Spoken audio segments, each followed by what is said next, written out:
បាទ Hello សូមគោរពនឹងជម្រាបសួរប្រិយមិត្តបងប្អូនទាំងអស់គ្នាសូមស្វាគមន៍មកកាន់ Channel YouTube របស់ខ្ញុំសាជាថ្មី Video Resource នៅថ្ងៃនេះបណ្ដាខ្ញុំមានវីដេអូថ្មីមួយទៀតហើយដែលចង់បង្ហាញបងប្អូនទាំងអស់គ្នាអំពីរបៀបនៃការបង្កើតនៅគណនី Esilida ដែលជាគណនីមួយដែលយើងអាចផ្ទុកចំនួនលុយរបស់យើងនៅក្នុងប្រទេសខ្មែររបស់យើងផ្ទាល់ហើយជា wallet នៅក្នុងស្រុកដូចគ្នាដែលយើងអាចប្រើប្រាស់តាមរយៈបាគង KXQR Code System នៅក្នុងការ scan ជាមួយនឹង KXQR Code ដូចគ្នាខ្ញុំបញ្ជាក់ផងដែរថាខ្ញុំក៏មានវីដេអូរបៀបបង្កើតនៅគណនី True Money នៅវីដេអូមុនដូចគ្នាប៉ុន្តែវីដេអូមួយនេះចង់បង្ហាញបងប្អូនទាំងអស់គ្នាកាន់តែច្បាស់បន្ថែមទៀតផងដែរសម្រាប់របៀបនៃការបង្កើតគណនីដំណាក់កាលនីមួយៗជាមួយនឹងការបញ្ចូលរបស់ខ្ញុំដែរបើសិនជាបងប្អូនទាំងអស់គ្នាពេញចិត្តនៅវីដេអូមួយនេះសូមបងប្អូនទាំងអស់គ្នាកុំភ្លេចចុច Like Subscribe និងដាក់សញ្ញារូបកណ្ដឹងម្នាក់មួយដើម្បីទទួលបានវីដេអូល្អៗបែបនេះថ្មីៗជារៀងរាល់ថ្ងៃពី Channel Video Resource ផងដែរអរគុណច្រើនអ្នកទាំងអស់គ្នាទុកជាមុនអញ្ចឹងកាលពីវីដេអូមុនយើងបានទទួលចំណេះដឹងច្រើនហើយពាក់ព័ន្ធអំពី app ផ្សេងៗដែលខ្ញុំបាន review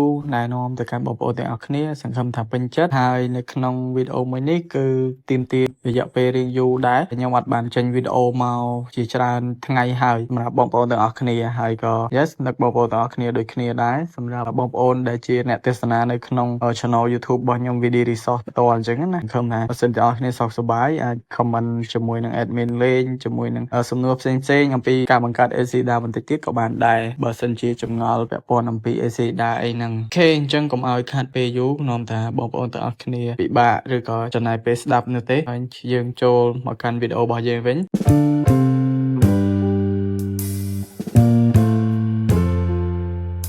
ចឹងនៅក្នុងការបង្កើត Esilida នេះផងដែរពាក់ព័ន្ធអំពីការបង្កើតនៅធនាគារនេះគឺយើងទទួលបានលេខទូរស័ព្ទគឺយើងបង្កើតតាមរយៈលេខទូរស័ព្ទហើយជាមួយនឹងគណនីរបស់យើងនឹងឃើញការបង្ហាញហ្នឹងជាលេខទូរស័ព្ទមិនមែនជាការបង្កើត bank ឬក៏គេហៅថា wallet ធនាគារដែលយើងអាចទទួលលុយពីប្រទេសក្រៅតាមរយៈ Swift code ឬក៏ bank transfer តាម transaction មួយណាពីប្រទេសខាងក្រៅដូចជាប្រទេសអាមេរិកមកប្រទេសខ្មែរឬក៏ការទទួលលុយពី YouTube ពី Google AdSense អីហ្នឹងគឺយើងមិនទាន់អាចទទួលបានទេតាមរយៈលេខគណនីរបស់យើងអញ្ចឹងការបង្កើតមួយនេះគឺអញ្ចឹងឯងបើសិនជាចង់ទស្សនាអំពីរបៀបបង្កើតនៅ bank សម្រាប់គណនីធនាគាររបស់ Esilida បងប្អូនអាចចាំទស្សនានៅវីដេអូក្រោយដូចគ្នាបានអញ្ចឹងបងប្អូនអាចចុច App Store ឬក៏ Play Store មកដើម្បីក្នុងការទៅ download នៅកម្មវិធី Esilida Mobile ហើយនេះគឺជាកម្មវិធី Esilida Mobile នឹងឯងដែលបងប្អូនអាចឃើញបានបងប្អូនអាចស្វែងរកតាមរយៈការ search ពាក្យថា Esilida Mobile បែបនេះហើយបន្ទាប់មកបងប្អូនអាចចុចពាក្យ Open នៅត្រង់ចំណុចនេះបានអញ្ចឹងឥឡូវនេះខ្ញុំចាប់ផ្ដើមនៅក្នុងការចុចពាក្យ Open ដើម្បីចាប់ផ្ដើមជាមួយនឹងដំណាក់កាលនីមួយៗដែលក្រុមហ៊ុនឬក៏ធនាគារ Esilida តម្រូវឲ្យធ្វើការបង្កើតគណនីអញ្ចឹងណាដោយសារតែនេះគឺជាការបង្កើតនៅគណនីថ្មីសម្រាប់ដៃគូរបស់ខ្ញុំដូចគ្នាអញ្ចឹងខ្ញុំចុចពាក្យ Allow មកហើយនៅពេលនេះខ្ញុំចុចពាក្យជាភាសាខ្មែរបងប្អូនអាចជ្រើសរើសភាសាផ្សេងបានដែលមានដូចជាភាសាអង់គ្លេសភាសាឡាវនិងភាសាចិនអញ្ចឹងខ្ញុំជ្រើសរើសយកភាសាខ្មែរដើម្បីងាយស្រួលបង្ហាញត្រង់ចំណុចនេះខ្ញុំចុចពាក្យថា allow while using the app បន្ទាប់មកបងប្អូនទាំងអស់គ្នាអាចបំពេញនៅលេខទូរស័ព្ទដៃគោលរបស់បងប្អូនទាំងអស់គ្នានៅត្រង់ចំណុចនេះការបំពេញនឹងក្លាយជាលេខគណនីរបស់យើងដែលជាលេខគណនី Esilida នៅពេលក្រោយដូចគ្នាដែរអញ្ចឹងបងប្អូនទាំងអស់គ្នាអាចចាប់ផ្ដើមបំពេញដូចគ្នាហើយឥឡូវនេះបើសិនសម្រាប់អ្នកប្រើ iPhone គឺមានការអាប់ដេតច្រើនខ្លាំងមែនទែនពាក់ព័ន្ធជាមួយនឹង system ឬក៏ theme របស់កម្មវិធី Esilida Mobile ហ្នឹងអញ្ចឹងណាយើងមើលទៅគឺស្អាតដូចកញ្ចក់ថ្លាអីចឹងទៅនឹង background គេធ្វើមកស្អាតមែនទែនសម្រាប់ការ design app Esilida មួយនេះអញ្ចឹងបងប្អូនទាំងអស់គ្នាអាចមើលបន្ថែមទៀតបានខ្ញុំវាយលេខទូរស័ព្ទរបស់ខ្ញុំរួចរាល់ហើយបងប្អូនអាចផ្ទៀងផ្ទាត់ម្ដងទៀតបានគេលោវាយខុសទៅអត់ចូលសារ6ខ្ទង់ឬក៏សារ5ខ្ទង់បន្ទាប់មកខ្ញុំចុចពាក្យយល់ព្រមនៅត្រង់ចំណុច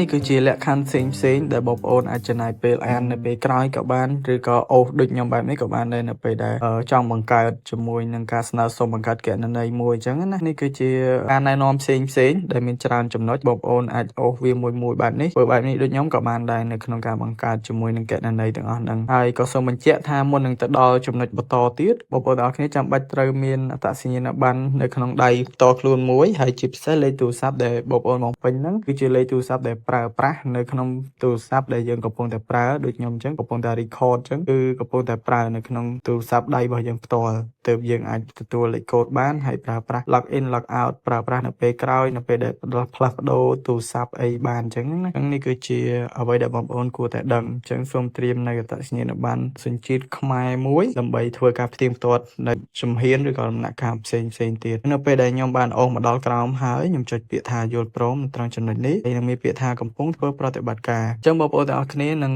ឃើញច្រើនខ្លាំងមែនទែននៅត្រង់ចំណុចនេះពាក់ព័ន្ធជាមួយនឹងការធ្វើជ្រើសរើសឯកសារដើម្បីផ្ទៀងផ្ទាត់ឬក៏ធ្វើការចុះឈ្មោះមានដូចជាអត្តសញ្ញាណប័ណ្ណជាតិខ្មែរសិភៅគ្រួសារលិខិតឆ្លងដែនអត្តសញ្ញាណប័ណ្ណការងារធនាគារអេស៊ីលីដាលិខិតសម្គាល់ព្រះសង្ឃសម្បត្តិកំណើតប័ណ្ណបើកបរប័ណ្ណព្រំដែនឬក៏អត្តសញ្ញាណប័ណ្ណមន្ត្រីរាជការអីជាដើមខ្ញុំចូលពាក្យអត្តសញ្ញាណប័ណ្ណសញ្ជាតិខ្មែរដើម្បីធ្វើការផ្ទៀងផ្ទាត់ជាមួយនឹងការចាប់ផ្ដើមមួយនេះហើយនៅត្រង់ចំណុចនេះបងប្អូនទាំងអស់គ្នាគឺតម្រូវឲ្យយើងធ្វើការ scan មុខដើម្បីផ្ទៀងផ្ទាត់ជាមួយនឹងអត្តសញ្ញាណភ្ជាប់ជាមួយនឹងលេខទូរស័ព្ទមួយនឹងឲ្យបានត្រឹមត្រូវហើយខ្ញុំចុចពាក្យ allow នៅត្រង់ចំណុចនេះដើម្បីចាប់ផ្ដើមបើក access ជាមួយនឹងកាមេរ៉ាដើម្បីថតភ្ជាប់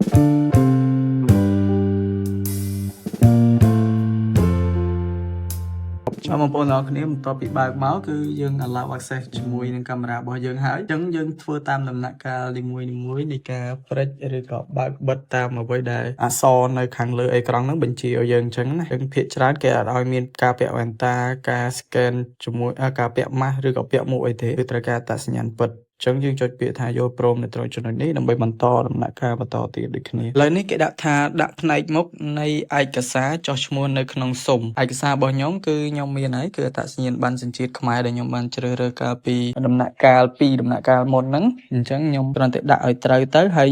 រកកន្លែងដែលមានពន្លឺត្រឹមត្រូវច្បាស់លាស់សមស្របទៅគឺធ្វើការ scan ទទួលបានជោគជ័យអីអញ្ចឹងខ្ញុំចុចពាក្យថាខ្ញុំត្រៀមរួចហើយបាទនៅត្រង់ចំណុចនេះបងប្អូននឹងឃើញខ្ញុំបានដាក់ blur ព្រិលសម្រាប់ថែរក្សា privacy មួយចំនួនសម្រាប់កន្លែងនេះអញ្ចឹងសូមអធិស្ឋានផងនៅពេលដែលខ្ញុំដាក់ blur ហ្នឹងហើយខ្ញុំចុចពាក្យបន្តនៅត្រង់ចំណុចនេះអញ្ចឹងកន្លែងហ្នឹងគឺការ scan នៅអត្តសញ្ញាណប័ណ្ណនៅខាងមុខអញ្ចឹងណាអញ្ចឹងឥឡូវនេះគឺយើងមានបញ្ហាបន្តិចសម្រាប់ការ scan ដោយសារតែវាអត់សូវភ្លឺឬក៏វាមានបញ្ហាចឹងយើងអាចថតម្ដងទៀតបានខ្ញុំចុចពាក្យបន្តទៀតគេដាក់ថាកំពុងធ្វើប្រតិបត្តិការសូមមេត្តារងចាំឥឡូវនេះគឺដោយសារខ្ញុំប្រើអ៊ីនធឺណិតគេកំពុងផ្ទៀងផ្ទាត់អត្តសញ្ញាណរបស់យើងហើយបន្តទៀតដូចគ្នាដែរអញ្ចឹងឯកសារមួយនេះគឺឈ្មោះមាននៅខាងលើនាមតកូលជាភេទអីហើយអត្តសញ្ញាណប័ណ្ណសញ្ជាតិអីក៏មានដែរនៅកន្លែងហ្នឹងអញ្ចឹងណាបងប្អូនទាំងអស់គ្នាហើយសម្រាប់សញ្ជាតិជ្រើសរើសពាក្យអត្តសញ្ញាណប័ណ្ណអូតូម៉ាទិករួចហើយនៅក្នុងកន្លែងនេះយើងមានមុខរបរអញ្ចឹងមុខរបរយើងអាចថានៅត្រង់ចំណុចនេះគាត់ជាសិស្សឬក៏និស្សិតអញ្ចឹងណាអញ្ចឹងខ្ញុំយកពាក្យសិស្សនិស្សិតមកហើយអាសេដ្ឋានគឺខ្ញុំដាក់នៅខេត្តសៀមរាបតែម្ដងបាទអញ្ចឹងនេះគឺជាព័ត៌មានតខ្លួនដែលបាន scan នៅក្នុងអត្តសញ្ញាណប័ណ្ណនិងការបំពេញបន្ថែមអញ្ចឹងខ្ញុំចុចពាក្យបន្តទៀតហើយនៅត្រង់ចំណុចនេះគឺយើងអាចបង្កើតលេខកូដសម្ងាត់6ខ្ទង់គឺជាលេខកូដវេលុយសំខាន់បំផុតសម្រាប់ការប្រើប្រាស់តាមរយៈ app ធនាគារដែលមាននៅក្នុងប្រទេសខ្មែររបស់យើងនីមួយៗបើសិនជាបងប្អូនអត់ចាំទេក៏ធ្វើការ log in ចូលគណនីរបស់យើងមើលនៅក្នុងគណនី check មើលអីក៏គេមាន3ដងបើសិនជាវាយលេខកូដរបស់យើងខុសនៅត្រង់ចំណុចនេះពេលដែលចូលទៅក្នុងការមើលផ្សេងគឺហើយត្រូវដល់ក្រុមហ៊ុនដើម្បីឲ្យដោះស្រាយជាមួយនឹងការបញ្ហាទាំងអស់នេះដូចគ្នាអញ្ចឹងខ្ញុំបង្កើតលេខកូដ6ខ្ទង់សម្រាប់គណនីមួយនេះអញ្ចឹងនេះគឺជាលេខកូដ6ខ្ទង់ដែលខ្ញុំនឹងបង្កើតហើយបញ្ជាក់ផងដែរថាបើសិនជា6ខ្ទង់ដំបូងបងប្អូនវាយយ៉ាងម៉េចដំណាក់កាលបន្តទៀតនៃលេខកូដ6ខ្ទង់នៃការបញ្ជាក់រួចហើយហ្នឹងគឺសូមវាយឲ្យដូចគ្នាជាមួយលេខកូដដែលខ្ញុំកំពុងតែបង្ហាញនេះប៉ុន្តែមិនមែនវាយលេខកូដដែលខ្ញុំកំពុងបង្ហាញណាដោយសារខ្ញុំដាក់ព្រិលហើយអញ្ចឹងវាយលេខកូដដែលបងប្អូនងាយស្រួលចំណាំចាំសម្រាប់ខ្លួនឯងឬក៏ទុកប្រើប្រាស់នៅពេលក្រោយសម្រាប់ប្រើប្រាស់ជាមួយ app ហ្នឹងអញ្ចឹងខ្ញុំវាយបានម្ដងហើយអញ្ចឹងខ្ញុំវាយម្ដងទៀតដើម្បីបញ្ជាក់ឬក៏ធ្វើការផ្ទៀងផ្ទាត់ជាដំណាក់កាលចុងក្រោយអញ្ចឹងបងប្អូនអាចមើលបាននេះគឺជាដំណាក់កាលការបញ្ជាក់នៅលេខគណនីឬក៏លេខ6ខ្ទង់ហៅថាលេខ final លេខចុងក្រោយមុននឹងធ្វើការវេលុយនឹងឯងខ្ញុំចុចពាក្យបញ្ជាក់មកនៅត្រង់ចំណុចនេះបងប្អូនជាច្រើនតែមានបញ្ហាខ្ញុំបានដាក់ឧទាហរណ៍នៅខាងឆ្វេងដៃដូចគ្នាបើសិនជាបងប្អូនអាចមើលបានគឺដំបូងឧទាហរណ៍យើងដាក់លេខមិនគឺបន្ទាប់ទៀតដល់ដំណាក់កាលចុងក្រោយនេះគឺយើងដាក់លេខឲ្យដូចដំបូងដែលយើងបានវាយអញ្ចឹងឯងបានន័យថាយើងបញ្ជាក់2ដងអញ្ចឹងណាខ្ញុំចុចបញ្ជាក់មកហើយនៅពេលនេះគេដាក់ថាកំពុងធ្វើប្រតិបត្តិការអញ្ចឹងឥឡូវនេះគឺការចុះឈ្មោះកំពុងដំណើរការពិនិត្យ AC Lida ហើយនៅត្រង់ចំណុចនេះជាគណនីឈ្មោះរបស់ខ្ញុំបានដាក់ blur រួចហើយ wallet របស់យើងដូចខ្ញុំបញ្ជាក់អញ្ចឹងយើងទទួលបានជា wallet នៅក្នុងកម្មវិធីទេគឺមិនមែនជា bank transfer ណាមួយទេបងប្អូនទាំងអស់គ្នានៅត្រង់ចំណុចនេះគឺខ្ញុំបានដាក់ blur ហើយនេះគឺជាលេខទូរស័ព្ទគណនីរបស់យើងផ្ទាល់បើសិនជាបងប្អូនត្រូវការវីដេអូអំពីរបៀបនៃការបង្កើតនៅគណនី bank account គេហៅថាគណនីធនាគាររបស់ក្រុមហ៊ុន AC Lida បងប្អូនអាចចាប់រងចាំនៅក្នុងការទស្សនានៅវីដេអូបន្តទៀតបានសម្រាប់ bank transfer សម្រាប់ការបង្កើតគណនីធនាគារ AC Lida ហ្នឹងគឺដើម្បីទទួលលុយពីក្រៅប្រទេសបានជាមួយនឹង Swift code ឬក៏តាមរយៈ app AC Lida ផ្ទាល់ដែលមានលេខគណនីធនាគាររបស់យើងគឺ14ខ្ទង់អញ្ចឹងណាអាចភ្ជាប់ជាមួយនឹង Google AdSense ក៏បាន PayPal ក៏បានឬក៏ហៅថាកន្លែងដកលុយផ្សេងទៀតដែលមាន payment method ហ្នឹងគឺ credit card ឬក៏ debit card ឬក៏ bank transfer ហ្នឹងបងប្អូនអាចបំពេញបានចូលមកក្នុងប្រទេសខ្មែរដោយមិនគិតថ្លៃសេវានោះទេសម្រាប់រដូវកាលច្រើនឆ្នាំមកនេះអញ្ចឹងណាអញ្ចឹងយើងអត់ដឹងថានៅខាងមុខមិនដែរ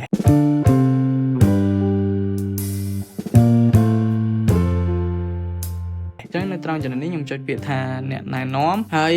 គេសួរដែរតើលោកអ្នកស្គាល់កម្មវិធី AC Lida តាមរយៈអ្វីអញ្ចឹងគេមានមធ្យោបាយផ្សេងដូចជា Facebook Instagram Twitter ហ្នឹងគឺគេហៅថាបណ្ដាញសង្គមហើយទូរទស្សន៍កាសែតទស្សនាវដ្តីអញ្ចឹងខ្ញុំស្គាល់តាមរយៈអ្នកណែនាំអញ្ចឹងអានេះគឺយើងអាចបំពេញ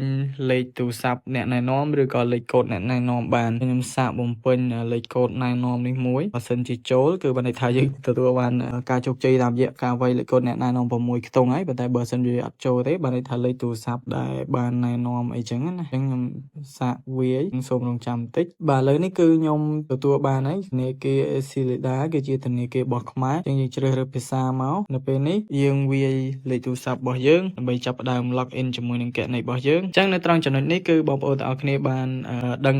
ច្បាស់ហើយអំពីព័ត៌មានគឺគេកំពុងតែព្រួតពិនិត្យជាមួយនឹងគណនីរបស់យើងជៀសវាងមានការក្លែងបន្លំឬក៏អីមួយដែលមិនប្រក្រតីចឹងណាចឹងសម្រាប់ការប្រើប្រាស់ជាមួយនឹងការបង្កើតគណនីនេះមានតែបានមុខយើងតែមួយទេហើយគណនីត្រូវមានការច្បាស់លាស់សម្រាប់ឲ្យក្រុមហ៊ុនត្រួតពិនិត្យផ្ទាល់មិនមែនជា algorithm ផ្សេងឬក៏ AI នៅឡើយអញ្ចឹងនៅពេលដែល approve ពេលណាខ្ញុំនឹងបង្ហាញបងប្អូនទាំងអស់គ្នាបន្តទៀតដូចគ្នាដែរបាទសូមគោរពនឹងជម្រាបសួរបងប្អូនទាំងអស់គ្នាស្វាគមន៍មកកាន់វីដេអូម្ដងទៀតអញ្ចឹងបន្ទាប់ពីយើងរងចាំការ approval សម្រាប់ការបង្កើតគណនីពី admin របស់ធនាគារ AC Lida Bank មកឥឡូវនេះខ្ញុំបានបង្កើតគណនីទទួលបានជោគជ័យហើយសម្រាប់ការ approve ដែរគឺគេនឹងផ្ញើសារមកតាមរយៈ Telegram ប្រសិនក្នុងអំឡុងពេល12ម៉ោងទៅ24ម៉ោងអីចឹងណាបងប្អូនទាំងអស់គ្នាខ្ញុំបានដាក់សារដែលគេឆាតមកឬក៏សំឡេងផ្សេងដែលគេបានបញ្ជាក់ប្រាប់យើងតាម Telegram ឬ SMS នៅខាងលើអេក្រង់វីដេអូនឹងដែរបងប្អូនអាច check មើលបាន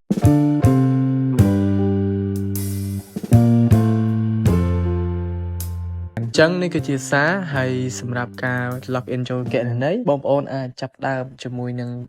ការទស្សនាបន្តទៀតបានហើយជាស្រ័យដែលវីដេអូនេះខ្ញុំកាត់កន្លែងដកដង្ហើមចេញខ្លះអញ្ចឹងវាអាចនឹងអត់លើខ្យល់អញ្ចឹងខ្ញុំចុច AC Lida បើកមកហើយខ្ញុំជ្រើសរើសភាសាសម្រាប់ការ log in គណនីអញ្ចឹងខ្ញុំប្រើប្រាស់គឺភាសាខ្មែរបងប្អូនទាំងអស់គ្នាបន្ទាប់មកខ្ញុំនឹងចាប់ដើមបញ្ចូលនៅលេខទូរស័ព្ទរបស់ខ្ញុំដែលបងប្អូនប្រើសម្រាប់បង្កើតគណនីជាមួយនឹង AC Lida នេះប្រើលេខទូរស័ព្ទមួយណាសូមដាក់លេខមួយនឹងបានមិនដាក់លេខរបស់ខ្ញុំទេបាទអញ្ចឹងខ្ញុំចុចពាក្យថាយល់ព្រមនៅកន្លែងនេះហើយខ្ញុំចុចលេខកូដ6ខ្ទង់ដែលខ្ញុំបានបង្កើតនឹងបើកដំណើរការមើលគណនីឬក៏ប្រើប្រាស់ក្នុងការជាលេខកូដចុងក្រោយសម្រាប់ធ្វើការមុននឹងធ្វើការវេលុយចេញចូលអីចឹងទៅបាទអញ្ចឹងខ្ញុំវាយលេខកូដ6ខ្ទង់ដែលខ្ញុំបានបង្កើតឥឡូវនេះគេធ្វើការផ្ទៀងផ្ទាត់មុខរយៈពេល32នាទីបងប្អូនរងចាំហើយដំណាក់កាលបន្តទៀតគឺយើងនឹងទៅបន្តទៀតដូចគ្នាដែរតែនៅក្នុងត្រង់ចំណុចនេះគឺពិបាក scan តិចដោយសារតែរូបភាពមិនសូវច្បាស់អញ្ចឹងបងប្អូនអាចចំណាយពេលរៀងច្រើនសម្រាប់ការផ្ទៀងផ្ទាត់នៅមុខឬក៏បង្វិលតាមកន្លែងដំណាក់កាលផ្សេងនី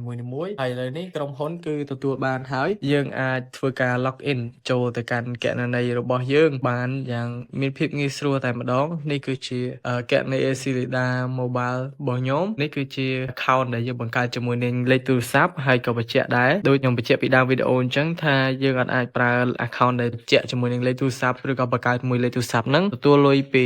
YouTube ឬក៏ពី Google អីបានទេវាមិនមែនជាប្រភេទកុងធនាគារនោះទេ Bank account ផ្សេង Phone number account ផ្សេងសម្រាប់អ្នកនៅធនាគារ ACLIDA អញ្ចឹងណា Phone number ហ្នឹងលេខទូរស័ព្ទដែលយើងបង្កើតជាមួយនឹង ACLIDA ដូចហៅថាបង្កើតនៅគណនីរហ័សរបស់ ACLIDA Mobile ហ្នឹងគឺការបង្កើតដូចវីដេអូពីដើមដល់ចប់ហ្នឹងឯងនេះគឺជាគណនីរបស់ខ្ញុំហើយសម្រាប់គណនីរបស់ខ្ញុំនេះគឺយើងថ្មីអត់ទាន់មានលុយនោះទេហើយបើសិនបើបងប្អូនទាំងអស់គ្នាមានចម្ងល់កន្លែងណាពាក់ព័ន្ធអំពីការបង្កើតគណនីបងប្អូនអាចខមមិននៅខាងក្រោមបានអំពីការបង្កើតគណនី ACLIDA អីហ្នឹងបាទ